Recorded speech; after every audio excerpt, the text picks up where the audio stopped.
question to ask is, why do we sample?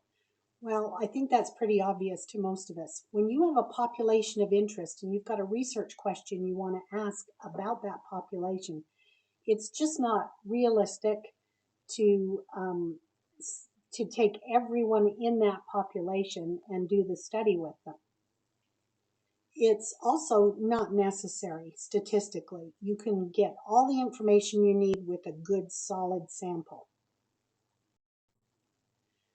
So when we sample, we identify people in the population of interest and we pull them off into our sample. And this sample group is the one that we actually do the study with. It's a subset of the population of interest. And we then use what we find to tell us about and shed light on our population of interest. And again, I want to reiterate, if sampling is done well, it is very, very useful.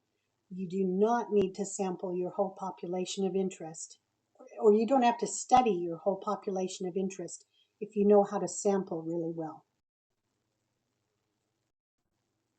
Now, one thing that's really obvious is that we can't just grab some people that are convenient or some subjects that are convenient and use them as our sample. What we're going to do is we're going to introduce bias.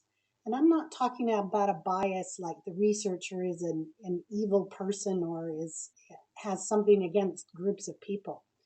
All that we mean by bias in this case is that it's not going to represent the population of interest. It's going to be different somehow from the reality. So we need random sampling to decrease the bias and to increase the probability that our sample represents the reality of the population. The easiest way to sample is simple random. And that just means that you put every person in the population in a hat and you pull out randomly. You just reach in with your eyes closed and pull them out.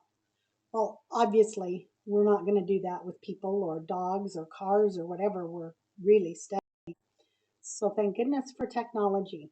With a computer program, all you have to do is tell it to generate a random number between, if you have 150 people in your population, between 1 and 150, and you're going to, it's going to generate for you however many you want in your sample.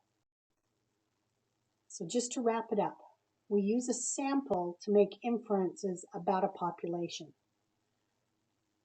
The best and most straightforward sampling is random, and that random means that every subject has an equal chance of being chosen for the study. And then, of course, we can generate the lists electronically.